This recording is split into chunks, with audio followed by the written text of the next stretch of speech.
ओम नमः सदेभ्यः। ओम नमः सदेभ्यः। ओम नमः सदेभ्यः। मंगलम भगवान वीरो मंगलम गौतमो मणि मंगलम कुंद कुंदाद्यो जैन धर्मोस्तु मंगलम सर्वमंगल मांगल्यम सर्वकल्याणकारकं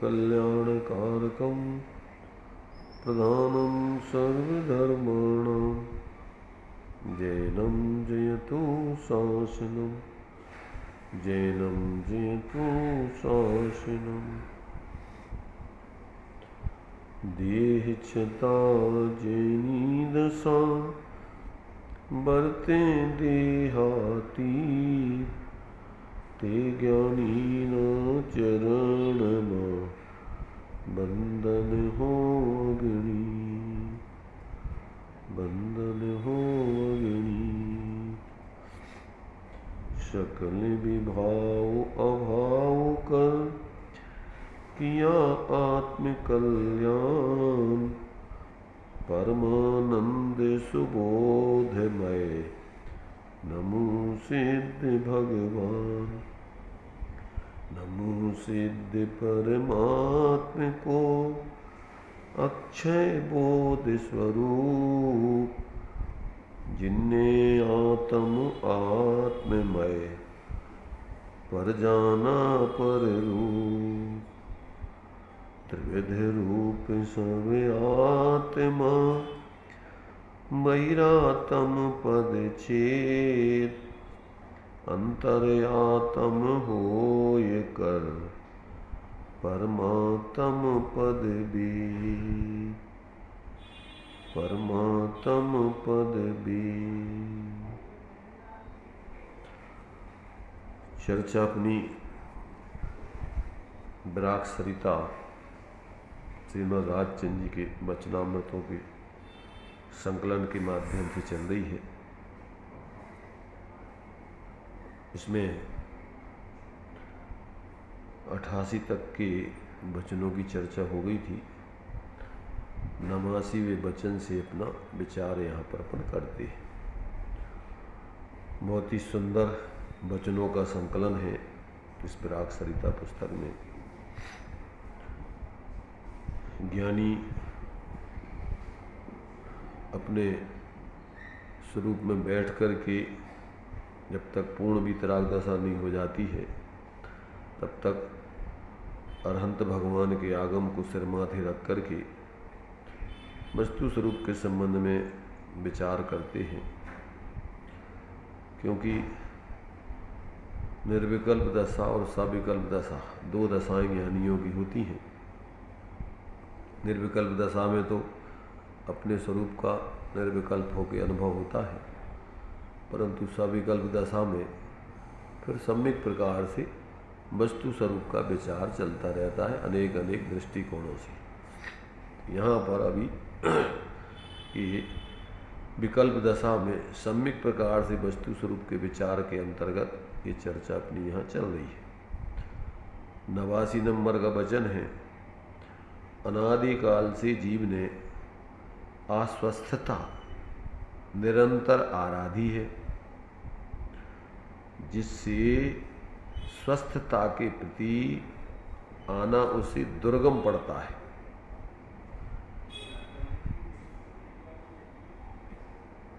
यथा प्रवृत्तिकरण तक जीव अनंत बार आया है, पर जिस समय ग्रंथि भेद होने का अवसर आया उस समय क्षोभ पाकर पीछे संसार परिणामी होता रहा है। ग्रंथि भेद होने में जो वीर गति चाहिए उसके अर्थ जीव को नित्य प्रति सत्समागम सद्विचार और सदग्रंथों का परिचय निरंतर करना श्रेयभूत है, कल्याणकारी है। इसमें अपन को बहुत सारी महत्वपूर्ण बातों की चर्चा यहाँ पर इसमें की गई है इस वाक्य में। तो अपन इसके क्रम से देखिए विचार करते हैं। सबसे पहले तो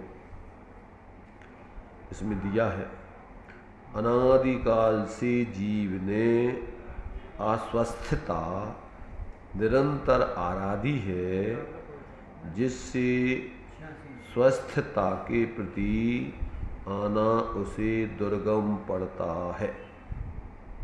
एक हिस्सा क्या कहा इसमें, सामान्य रूप से सब जीवों की चर्चा है इसमें। तो पहले तो प्रथम ये जीव अनादिकाल से बहिरात्मा मिथ्या दृष्टि बना हुआ है।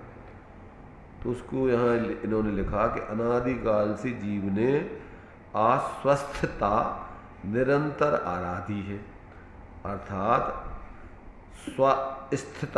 स्वस्थता और अस्वस्थता माने अपने स्वरूप में स्थिर नहीं होना, यानी स्वरूप से बाहर ही निरंतर परिवर्तन करते रहना। अर्थात जो अपन बोलते आत्म के अहित विषय कसाय, इनमें मेरी परिणति न जाए। परंतु ये तो ज्ञानियों की भावना है अथवा आत्मार्थी की भावना है, परंतु ये तो कह रहे हैं कि निरंतर जीव ने उसी का सेवन किया है। सुख परिचदान भूदा सब्बस भी काम भोग बंध कथा, काम भोग बंधन की कथाओं में ही इस जीव का अनादिकाल से समय व्यतीत हुआ है। तो ये कह रहे हैं कि अनादिकाल से जीव ने अपने स्वरूप में स्थिर नहीं हुआ और स्वरूप से बाहर ही निरंतर परिवर्तन करता रहा और उसी की आराधना माने उसी में रुचि रख करके प्रवृत्ति करता रहा। जैसे अपन धर्म की आराधना कहते हैं, चतुर्विध आराधना, तो उसमें तो अपने धर्म स्वरूप की आराधना है, परंतु यहाँ कह रहे अस्वस्थता की आराधना, निरंतर उसकी आराधना की है। मैंने बहिर्मुखी जीवन की आराधना माने उसी में पूर्ण रूपेण से लीन रहा, उसी में निरंतर लगा रहा। यहाँ ये कह रहे हैं इससे क्या हुआ, जिससे स्वस्थता के प्रति आना उसे दुर्गम पड़ता है। अब चूंकि अपने स्वरूप की साधना इसने कभी की नहीं, उसका अनुभव हुआ नहीं, तो इसलिए कहते हैं उस तरफ आना इसको बहुत मुश्किल पड़ रहा है। उस तरफ का इसको रास्ता ही नहीं पता है, कैसे अपने स्वरूप की आराधना की जाए, कैसे अपने स्वरूप में स्थिर हुआ जाए, इसका उसको पता ही नहीं, खबर ही नहीं, आज तक आया नहीं, इसलिए उसको बड़ा कठिन लग रहा है काम, बड़ा मुश्किल पड़ रहा है, दुर्गम, बहुत ही माने उस चीज़ का ज्ञान होना, अनुभव होना बहुत ही मुश्किल दिख रहा है इसको। अब आगे दूसरा हिस्सा, यथा प्रवृत्तिकरण तक जीव, अब चूंकि अनादिकाल से बहिरात्मा बना हुआ है, अब कदाचित ये धर्म के मार्ग में आता है, तो कहते हैं यथा प्रवृत्तिकरण तक जीव अनंत बार आया है, पर जिस समय ग्रंथि भेद होने का अवसर आया उस समय क्षोभ पाकर पीछे संसार परिणामी होता रहा है। ये दूसरी स्थिति है। क्या स्थिति दूसरी है, अपन पढ़ते हैं कि जीव माने सम्यक को आत्मबोध प्राप्त करने के लिए उसको 5 लब्धियों की जरूरत पड़ती है, क्षयोपशम, विशुद्धि, देशना, प्रायोग और करण।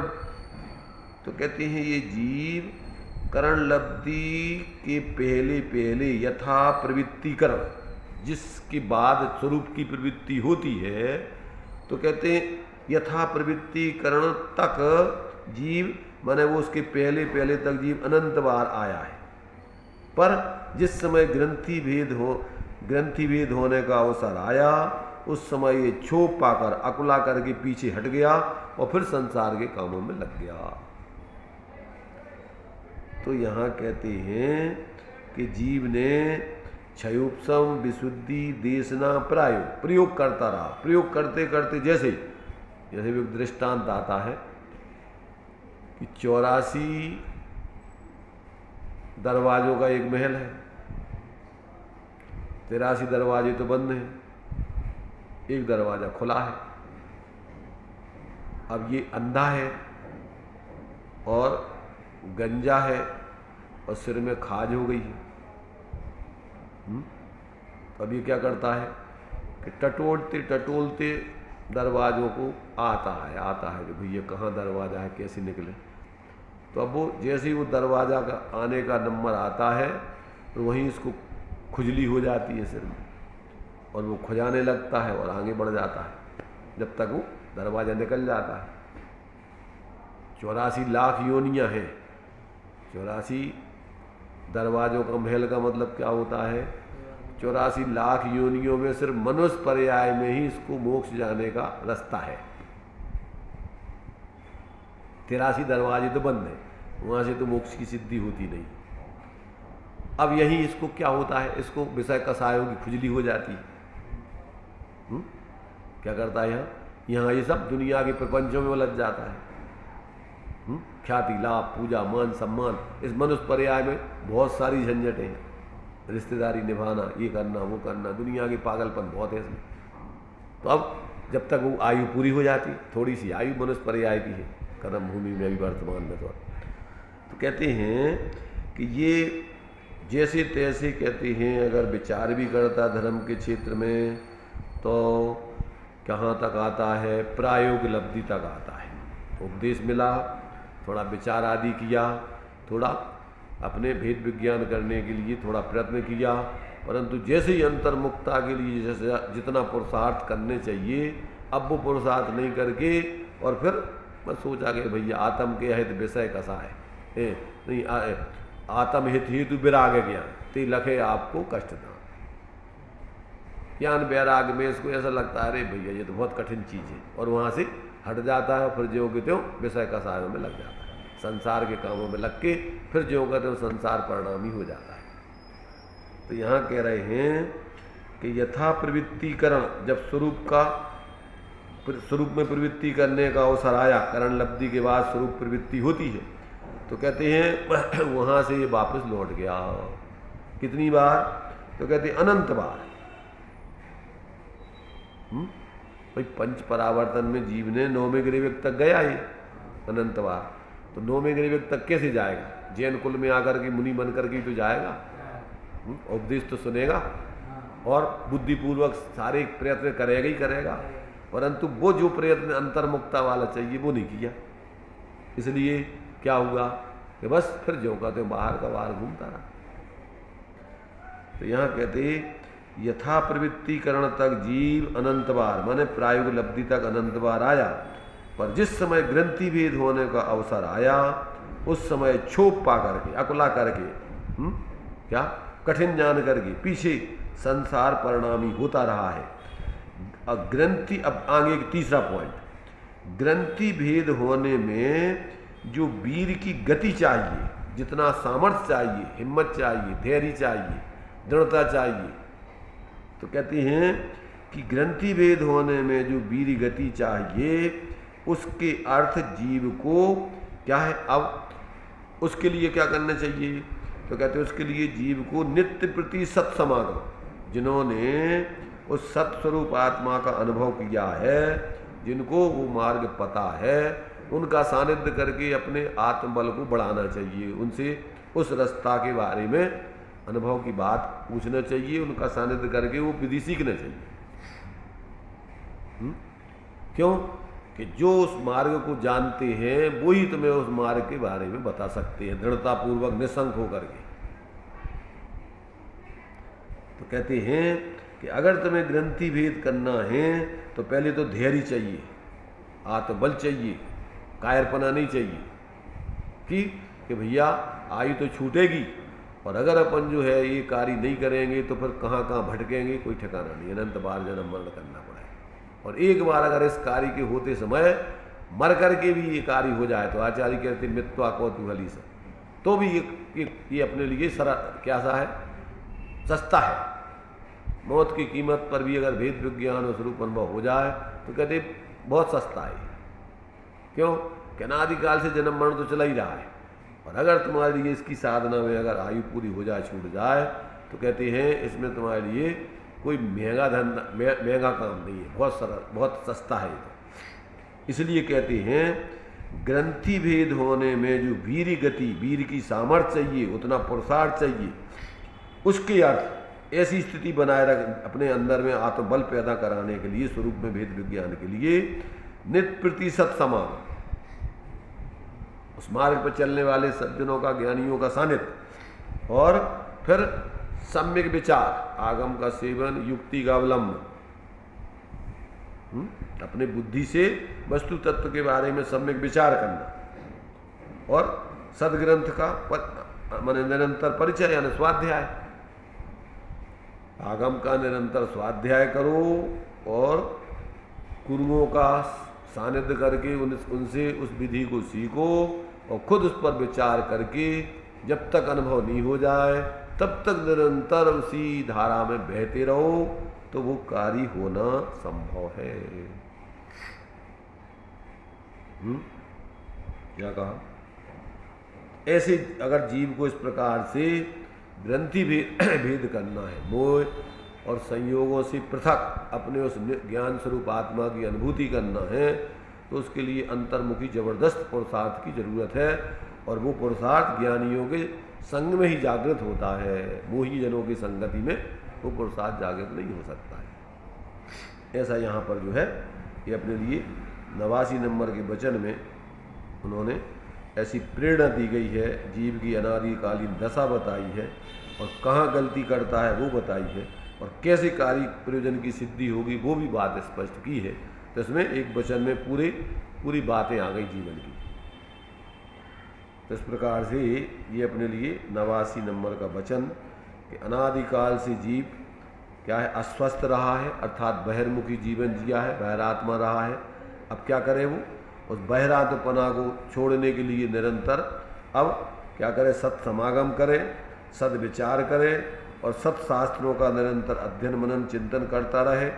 जब तक उसके अंदर इस प्रकार का बल वीर पैदा होकर और अंतर में अपने स्वरूप का भेद विज्ञान करके अनुभव नहीं हो जाए, तब तक यही अहरनिश अभ्यास करता रहे। इसके अलावा और कोई दूसरा उपाय नहीं, तो वो कार्य होने में देर नहीं लगेगी। अगर व्यक्ति प्रण कर ले, माने प्रतिज्ञा कर ले, दृढ़ निश्चय कर ले, कमर कस ले, जैसे अमृत चंद्राचार्य कहते हैं कि हमने मोह को नाश करने के लिए कमर कस ली, ऐसे ही जो जीव ऐसा दृढ़ प्रतिज्ञ होकर के और एक इसी कार्य के लिए, क्योंकि संविद संसार असार, संसार में कहीं कुछ है नहीं, ये कार्य नहीं किया तो फिर वास्तव में अपना मानव जीवन व्यर्थ चला जाएगा। ऐसा सोच करके अगर व्यक्ति इस प्रकार की जो विधि बताई है उसको अपने जीवन में अपनाए तो उसका कल्याण हो सकता है। कहते हैं उसके लिए अपना प्रयोजन सिद्ध हो सकता है। आगे 90 नंबर का वचन है, यह मनुष्य देह की आयुष्य प्रत्यक्ष उपाधि योग में व्यतीत होती जाती है। प्रत्यक्ष देख रहे हैं हम, कह रहे हैं ये मनुष्य पर्याय की मनुष्य आयु, ज्यादातर लोग उपाधि योग में लगे हुए। उपाधि माने बाहर की दुनिया के प्रपंचों में उलझे हुए।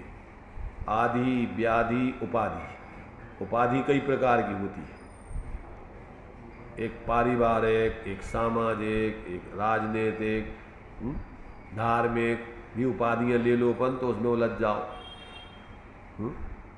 पंडित बन जाओ अथवा त्यागी बन जाओ, ब्रह्मचारी बन जाओ, मुनि बन जाओ, एलग बन जाओ, छल्लक बन जाओ, और मूल उसका प्रयोजन अंदर में अपने इन सबसे पृथक अपने स्वरूप का निर्णय करो नहीं, अनुभव करो नहीं, तो इन्हीं उपाधियों में जिंदगी पूरी हो जाती है कि भैया अपन को अपन जी है तो निभाना है उसका आप करो अपन। तो परिवार में माता पिता की उपाधि मिल गई, बाप बन गए, अब बाप बन गए तो निभाओ सब जिम्मेदारी, पत्नी बन गए, माँ बन गए, जो भी कछु बन गए, ये सब उपाधियाँ हैं, सामाजिक उपाधि। या समाज में अपन ने व्यवस्था बनाने को ठेका ले लो, अध्यक्ष बन गए, मंत्री बन गए, कछु बन गए, अब लगे रहो वही में। तो कोई भी तुमने बाहर की जिम्मेदारी सिर पे ले ली तो समझ लो कि अब जिंदगी पूरी हो जाने में देर नहीं लगना है। इसलिए जीव क्या कर रहा है, यह मनुष्य देह की आयु प्रत्यक्ष उपाधि योग में ही व्यतीत होती जाती। रात दिन उन्हीं व्यवहारिक कर्तव्यों में ही अपनी तीसरी कर लेता है भैया, अब भैया हम क्या करें, घर गृहस्थी है हमारे सिर पे, अब हमें निभाने तो है सब।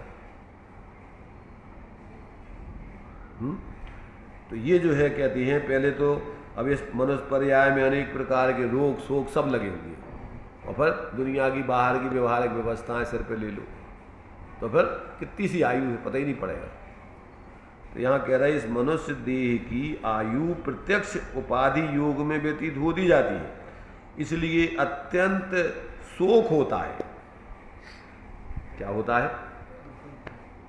वो खुद अपने अनुभव की बात बता रहे हैं कि हम जितना चाहते हैं उतना हम उस मार्ग पर बढ़ नहीं पा रही है। हमारे लिए इन उपाधियों में हम माने देख रहे समय खराब होता जाता है, धंधे हैं कुछ भी है, तो कहते हैं इसलिए अत्यंत शोक होता है।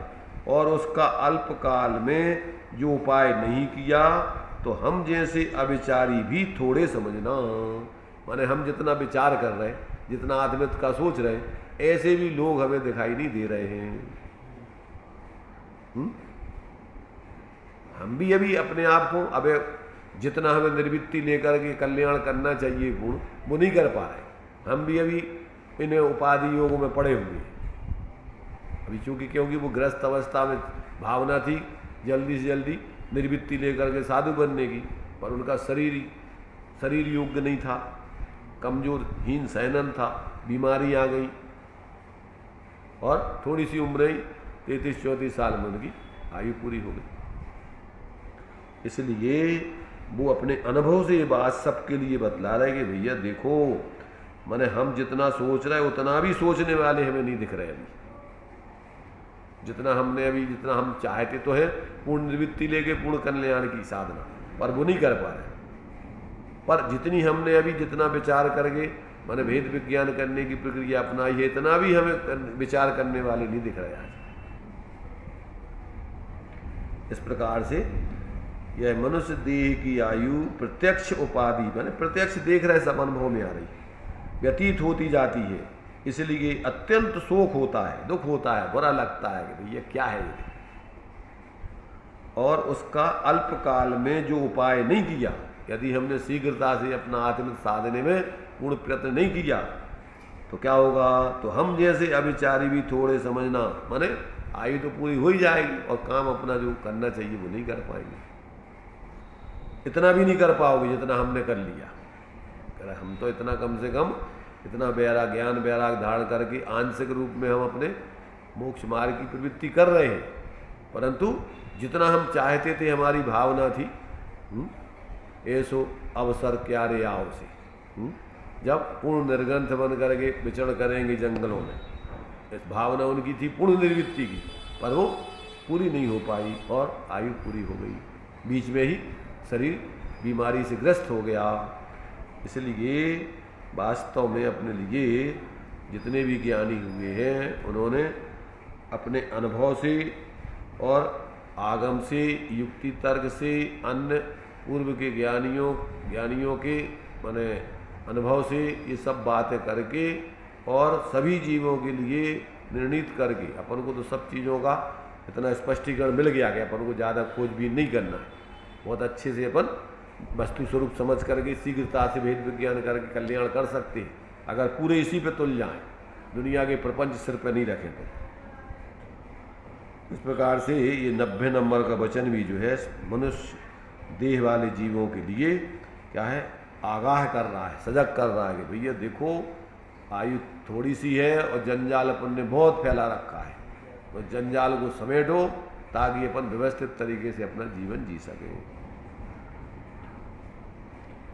इसके बाद है 91 नंबर का वचन, सबसे अधिक जिसमें स्नेह रहा करता है ऐसी यह काया वह रोग जरा आदि से स्वात्मा को ही दुख रूप हो जाती है, तो फिर उससे दूर ऐसे धनादि से जीव को तथारूप सुख वृत्ति हो ऐसा मानते ही विचारवान की बुद्धि को जरूर क्षोभ पाना चाहिए और किसी अन्य विचार में उसको जाना चाहिए। क्या कहना चाह रहे हैं इसमें? बहुत गहरे रहस्य हैं उनके एक एक वचन में। क्या कह रहे हैं इसमें? देखो, सबसे नज़दीक से नज़दीक अपन को प्रेम रहता है शरीर से। देह जीव को एक गिन है, ये सबसे नज़दीकी है जीव के, और ये इसी से इसकी अत्यंत घनिष्ठता है।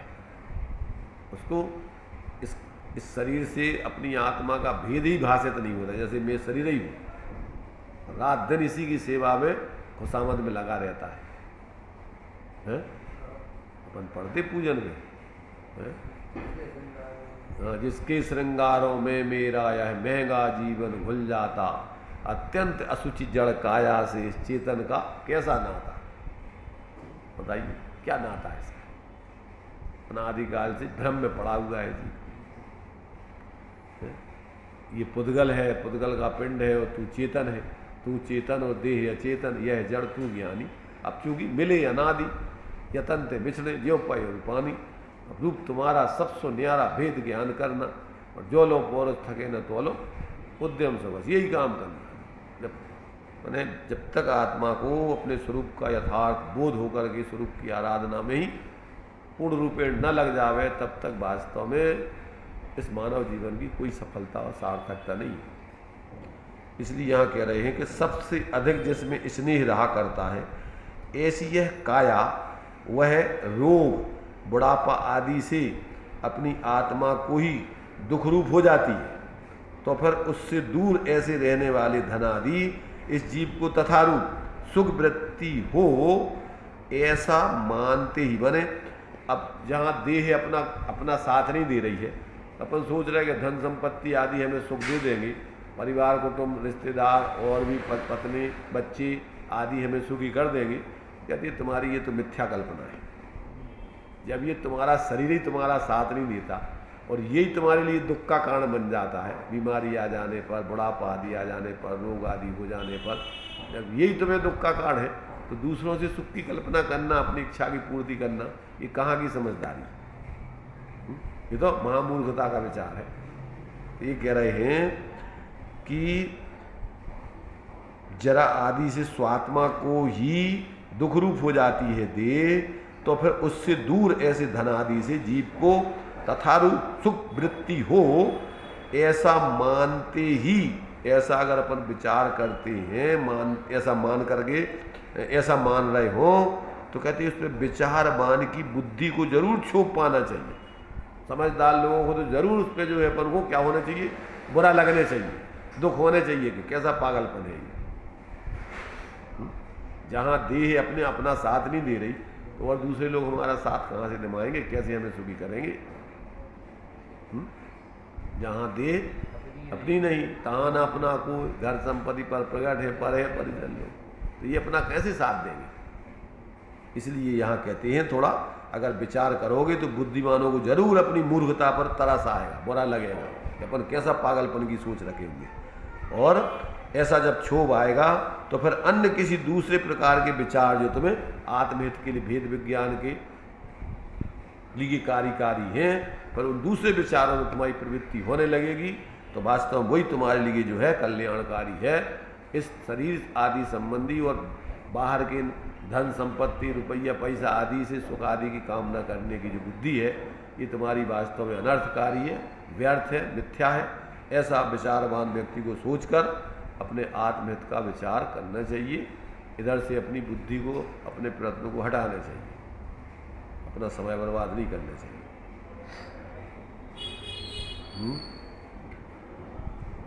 देखिए 91 नंबर का वचन आ रहा समझ में है?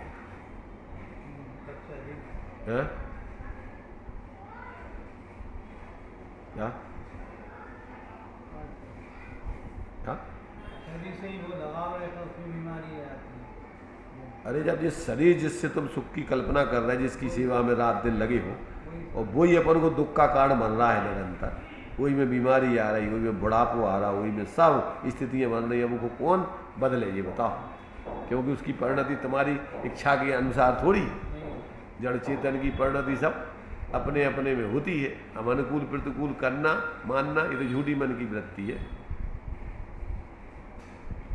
इसलिए समय रहते हुए इस जीव को सजग होकर के अपनी स्वतंत्रता से आत्माराधना करने चाहिए। पराधीन सपने ही सुख नहीं, पराधीनता में कोई सुख, इस शरीर के आश्रय सोचो कि हम ये हमें सुखी कर देगा, बाहर के लोग सुखी कर देंगे, अन्य कोई सुखी कर देगा, कहते तो भ्रम है तुम्हारा।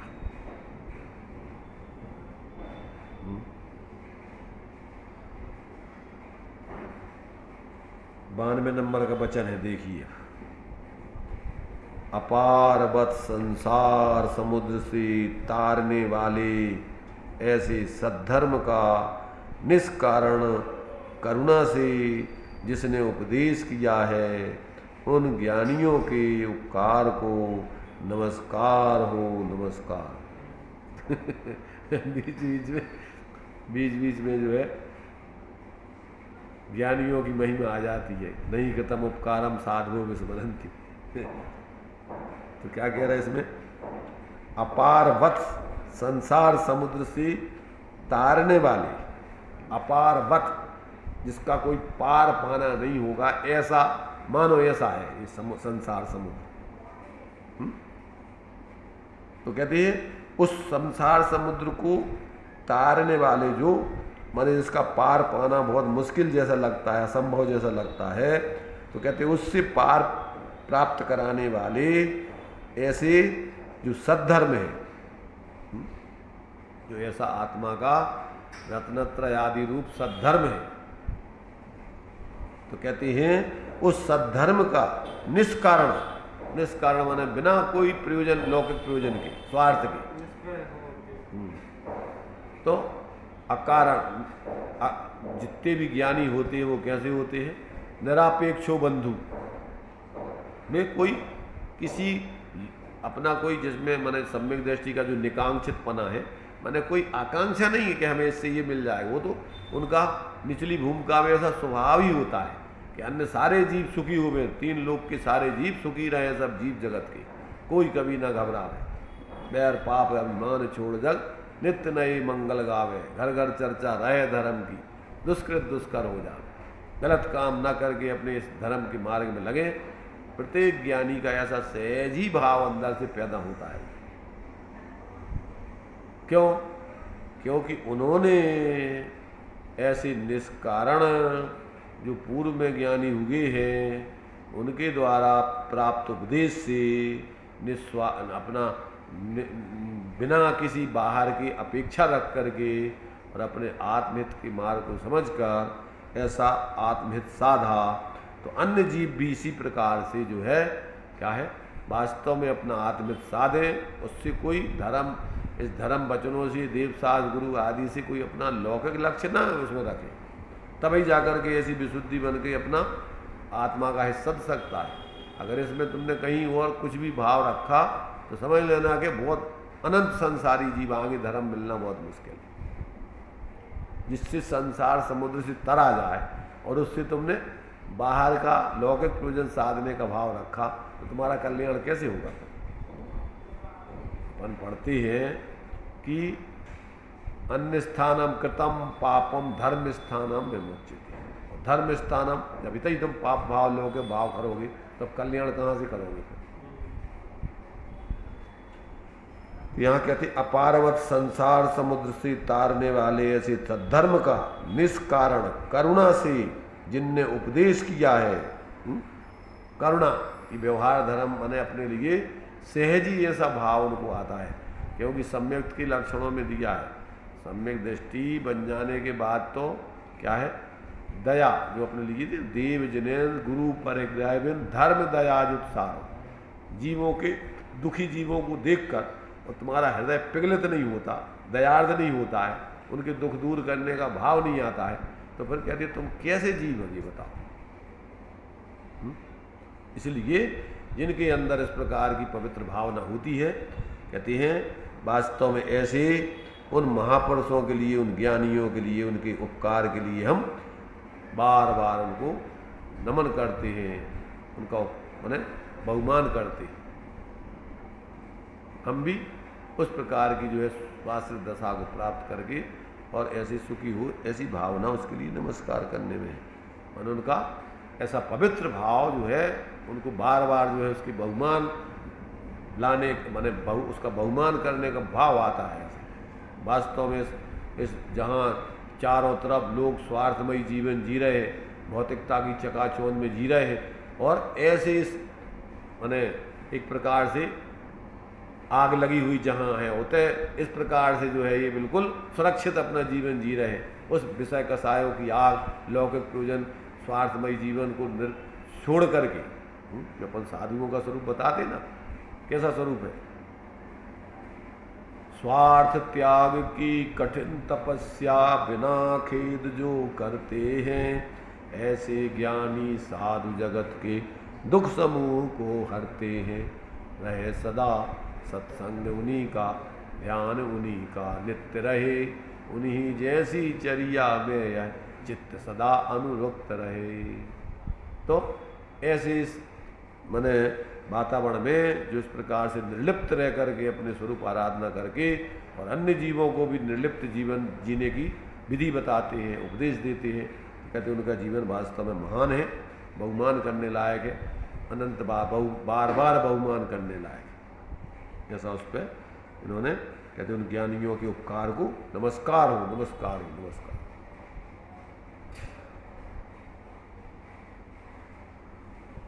देखिए 93 नंबर का वचन है, धर्म यह वस्तु बहुत गुप्त रही है। क्या कह रहे? धर्म यह वस्तु बहुत गुप्त रही है, वह बाह्य संशोधन से मिलने वाली नहीं है। इसके लिए तो अपूर्व अंतः शोधन संशोधन से ही प्राप्त की जा सकती। भाई जब वस्तु अंदर में गुप्त है, गुप्त धन है, तो अब उसके लिए बाहर में तुम खोजते रहो तो कैसे मिलेगा?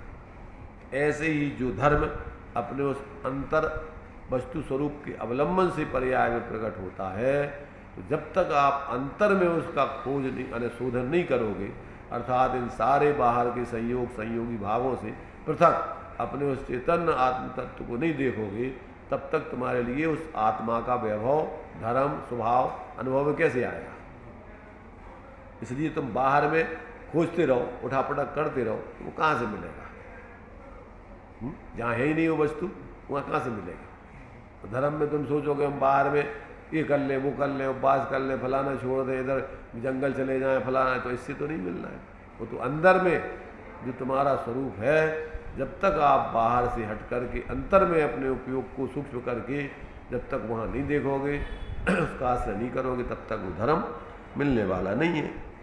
तो कहते जीव ने अनंत बार जो है बस धर्म के नाम पर अपने को ठगता रहा है, बाहर में खोजता रहा है, देखता रहा है, इधर नहीं मिल रहा चलो उधर चलेंगे, क्षेत्र बदलता रहा, द्रव्य बदलता रहा है, इस काल में नहीं है और दूसरे काल में मिलेगा, काल बदलता रहा, और भाव में भी तीव्र कसाय मंद कसाय कि भाव बदलता रहा, भावांतर नहीं हुआ आज तक। इन शुभाशुभ भावों से पृथक ऐसे अपने उस चैतन्य स्वरूप को अंदर में नहीं देखा जाना, अनुभव किया, इसलिए वो चतुर्गति का पात्र बना हुआ है।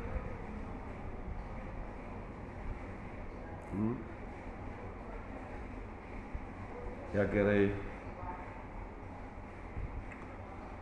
अब एक एक वचन जो है उनके अनेक अनेक दृष्टिकोणों से कैसे कैसे व्यक्ति कहाँ कहाँ उलझता है, कैसे कैसे उलझा रहता है, कैसे उस उलझन से निपटे। अब उसके लिए जिस जिस तरीके से उनको भाव आता है, अब ज्ञानी उस तरीके से बताते रहते हैं। अब उसमें से कौन जीव के अंदर वो बात समझ में आती है और कैसे उसको ग्रहण करके अपना प्रयोजन साधता है, वो तो कोई बिरले जीव समझ पाते हैं ज्ञानियों के हृदय।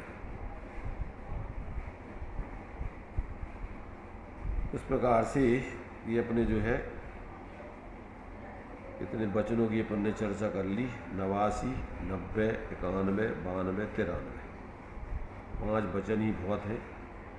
उनके बारे में अपन को एक एक वचन के बारे में अपन को गहराई से विचार करने चाहिए, और हम हमारे जीवन में कहाँ क्या क्या गलतियाँ चल रही हैं, कैसी भूले हैं, उसको निकाल के, और अगर अपन अपने जीवन को उस सम्यक दिशा की ओर प्रवृत्ति कराएंगे तो नियम से जो है वो अपना स्वरूप अपना है वो उपलब्ध होता है, क्यों नहीं होगा। चलिए